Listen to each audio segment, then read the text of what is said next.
Welcome to the Chromperfect channel, where we focus on practical, real-world guidance around chromatography software and data workflows. Today's video is about how to choose the right chromatography data system and how to avoid the most common mistakes labs make. If you've ever asked, "What's the best chromatography data system?" you're already asking the wrong question, and that mistake costs labs years. Because in real laboratories, the best CDS isn't universal. It depends entirely on what your lab actually needs. Today, I'll show you how to think about that decision properly. Before we go further, a quick disclosure. This video is produced by Chromperfect, which is itself a chromatography data system developer. But that's exactly why we're starting with this point. There is no single best chromatography data system. Different labs have different instruments, workflows, regulatory pressures, and long-term constraints. Our goal here is not to sell you a product. It's to give you a neutral framework so you can ask better questions and make a smarter decision for your own lab. Once you understand the framework, the right choice usually becomes obvious. In the next few minutes, we'll walk through 7 things that actually matter when evaluating a chromatography data system across both GC and HPLC environments. And then we'll finish with a short checklist you can take back to your lab. While many examples here come from gas chromatography, the same principles increasingly apply across HPLC environments as well. Section 1. What a chromatography data system really is. Let's start with a baseline definition. A chromatography data system, often shortened to CDS, is not just software that draws peaks. A modern chromatography data system handles instrument communication, data acquisition and storage, processing and integration, reporting, audit trails and user actions, and long-term access to your chromatographic data. In other words, your CDS becomes part of your lab's operational memory. That's why choosing chromatography data software is a long-term decision, not just a purchasing decision. Section 2. Instrument Ecosystem Fit. The first thing to evaluate is instrument ecosystem fit.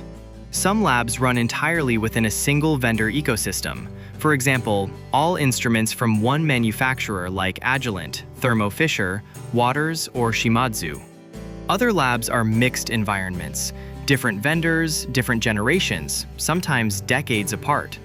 This matters because some chromatography data systems are designed primarily to live inside a single vendor ecosystem, while others are designed to work across many instruments. Neither approach is inherently better, but choosing the wrong one for your lab creates friction that never really goes away. Section 3. Compatibility Approach. Next, understand how a CDS connects to instruments. At a high level, there are 2 common approaches: native instrument drivers developed directly by the CDS vendor, or integration layers that sit between the CDS and the instrument control software. You don't need to know the technical details, but you do need to know which model you're relying on. This affects upgrade timing, validation effort. What happens when instruments or operating systems change? It's not about which approach is better, it's about understanding the dependency chain you're signing up for.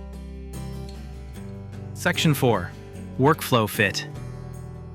Now let's talk about workflow, because this is where many evaluations quietly fail. Ask yourself, is your lab doing routine QC, method development, regulated release testing, research work, or some combination? A chromatography data system that works beautifully for high-throughput QC may feel restrictive in research. A system optimized for flexibility may feel heavy in a routine environment. The right CDS should match how analysts actually work day to day, not how the brochure says they work. Section 5. Data Integrity and Audit Expectations.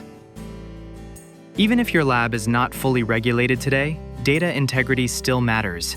Most labs will at least encounter user accountability, change tracking, review and approval workflows, and, in some cases, regulations like CFR 21 Part 11.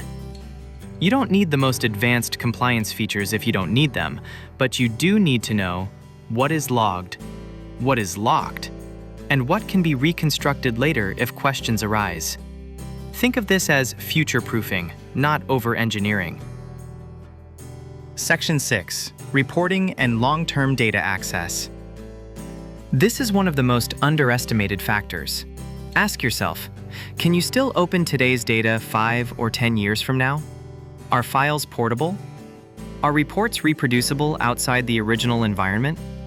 Labs often discover too late that their historical data is effectively trapped, readable only with specific versions, licenses, or infrastructure.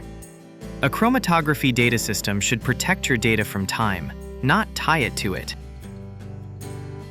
Section 7. IT footprint and lifecycle reality. Every CDS has an IT footprint, whether it's obvious or not. Consider operating system dependencies, upgrade cycles, server requirements, validation effort when things change, support lifespan. Some systems push frequent disruptive upgrades, others prioritize continuity and long-term compatibility. There's no right answer, but ignoring lifecycle reality is one of the most expensive mistakes labs make.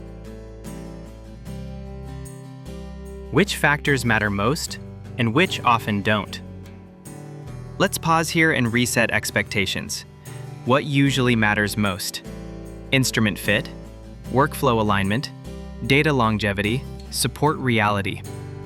What often matters far less than people think? Feature checklists, interface cosmetics, marketing claims about being best or most advanced. A CDS succeeds when it quietly fits into your lab and stays there. Vendor CDS versus independent CDS. At a high level, the market broadly falls into two categories. Vendor-supplied CDS platforms are often tightly integrated with specific instrument ecosystems and can feel very cohesive in single vendor labs. Independent CDS platforms are designed to support broader instrument mixes and longer-term continuity across changing hardware and software environments. Chromperfect is one example of an independent CDS, but it's not the only one, and the right choice depends entirely on your lab's priorities. How to decide. 6 questions to ask your lab. Before choosing any chromatography data system, ask these 6 questions internally. What instruments do we actually run today, and what might change? How do analysts really work, not how we wish they worked? What happens to our data when systems are upgraded?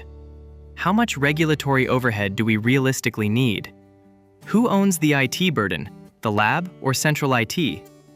Will this system still serve us 5 or 10 years from now? If you can answer those clearly, the right CDS usually reveals itself.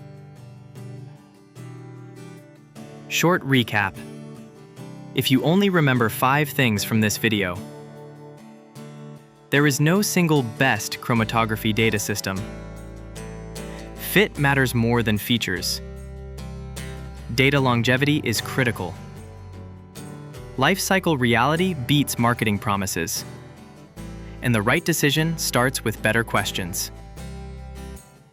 If you found this helpful, feel free to like the video or share it with a colleague who's evaluating chromatography data software right now. Subscribe for more practical, no-nonsense content on chromatography workflows. And if you want additional resources, you can visit chromperfect.com. Thanks for watching, and we'll see you in the next one.